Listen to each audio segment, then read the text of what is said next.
Excited wasn't the word for it, you know. It's all the part of getting their dress, their makeup, their hair, to make sure everything is there and everything's ready for them to go.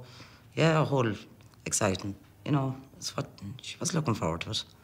And her best friend, I think, was Delava. Is that right? They were best friends. Oh, they were. Inseparable. Inseparable. Where you seen one, you seen the other. Yeah, they were more sisters than friends. So they were like, the bond they had was unbreakable. A few weeks before they died was Delava's birthday. Remember? And Delava, and they were dancing in the middle of the diamond and Clonus, and Delava turned around and says, Kiea, I love you. And Kiea said, sure, I love you too. She says, oh, go to the end of the world.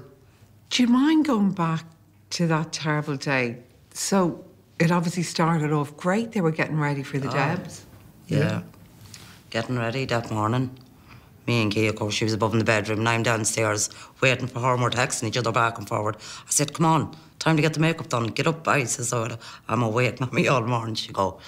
And I turned and says, right, come on, we'll get you set.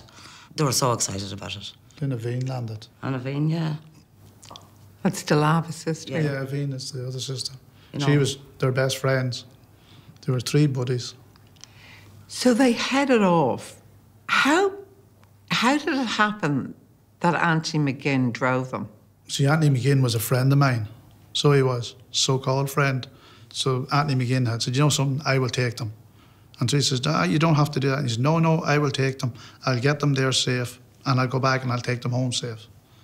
So we trusted him, as you would, you know, a fella for years. You're on motorbikes together and you don't do 40, he doesn't do 40 mile an hour and I could be at 60, and to be honest, 60 or 70. And I'd have to wait for him. You'd never see him in a rush. So whatever. When did you both first hear that day that something had happened? I remember my phone ringing at 18:33. 18:33. Insofar as you feel up to saying, in your own words, in as much as you can, what happened? When we got there, we seen the car had hit the tree and had spun around. So we did. So I says, Tracy, will you hold back? And I jumped the fence. And I said, you just stay back there. I says, you won't want to come down here for a minute. I said, I'll check is the kid's all right. So when I went down, I got in through the side window. And Anthony McGinn had a hold of my daughter, like that there. And he says to me, Frankie. Kiea. And I never spoke to him, so I didn't. And I started doing compressions on her. So after that, we were waiting for fire brigades and ambulances. It just seemed like an eternity. So eventually when they came, I helped to cut the doors off and got the girls down. And then it was just a rush job from jumping from my own daughter to the lava. You were just trying basically to save one to get to the other. It wasn't that you had a choice to do it, it was something you had to do. So it was, and then you'd turn around, you'd see the mother lying with your own daughter. So eventually, when we knew there was nothing coming, the doctors landed and the whole lot. We got the girls beside each other.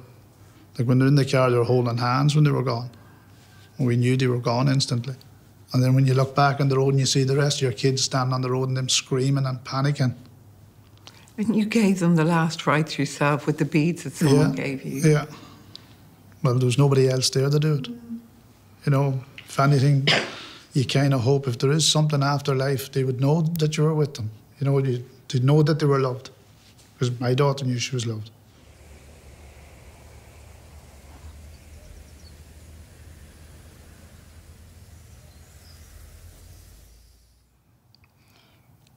It's hard because you go to these places and you see your kid, you remember the day she was born, when you're the first to hold her. Then you're the last to hold her going out of the world. That's what you live with. That's the consequences of people not taking care of what they're doing. You both subsequently found out that Oisín, who at the time was in the car, he was begging Anthony McGinn to slow down, wasn't he? Yeah. Him and Aveen. Him and Aveen. And Oisín actually turned around and said it in the car while Anthony was flying. Goodbye to Kiea. And at first, you didn't realise the speeding involved. They begged for their lives. He knew that. He heard them asking. He heard them asking for him to slow down. He could have slowed down at any time of that road. Any part of that road he could have slowed down. He chose not to. At the court case recently, How did you find that, both of you? Difficult to believe that the man that was asked to stop and refused, in my eyes and in the mother's eyes, what we seen on the night, if the DPP or the judge or somebody had to go through all that trauma that we went through and seen it, it would be a different story. So it would. You just can't live life like that. No. And then to go into a court and to hear he gets 7 years.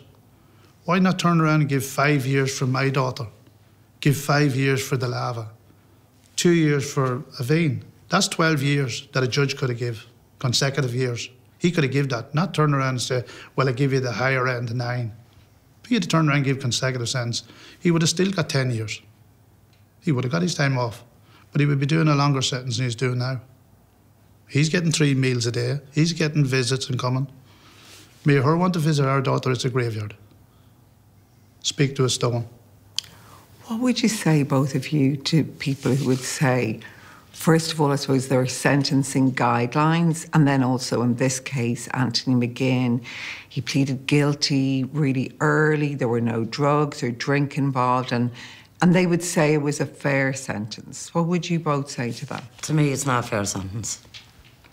At the end of the day, he knew what he was at when he got into that car. He knew he was meant to bring them kids to their Debs. He knew he was meant to drive them safe. We trusted that.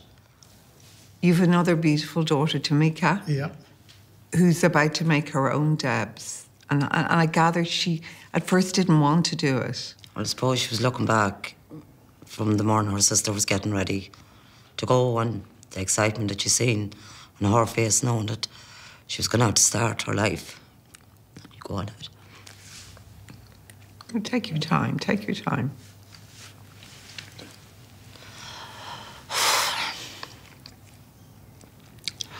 Just looking at her sister, all so excited to go out and start something, knowing that this is the first time going into adulthood. You know, going with her friends, finishing school. And now she's going on to make hers, and I really want her to make hers. You know, she deserves it too. People think that because God has 7 years sentence, you can move on. There is no moving on. There is no move on. Not for me, anyway. Definitely not for me. I don't think for you either. I already tried to commit suicide twice. This is the thing about what people's actions cause. As a father, you're the one supposed to be strong in the home. But when you look at your wife and see the pain in their eyes and your kids, and you know you can't help yourself, how can you help them? How can you help them want to live? You know, you love them so much and you care for them, but you don't know how to help them. You know, what did my daughter want to be? She wanted to be a social care worker. She wanted to go on to college, finish it, so she could help people. What is she now? She's just another road victim. She's somebody that'll never be known as Kiea, I'm a mother. You know, I have a kid. She's not. She was just known as the girl that died along with her friend on Clonus Road. Frankie and Teresa, I'm so sorry about what happened to your beautiful daughter, Kiea, and her friend, Alava. Thank you very much for talking to me today. You're very welcome. Thank you. And that was Frankie and Teresa McCann speaking to Miriam a little earlier. If you've been affected by anything in that interview, you can get help and advice at rte.ie/helplines.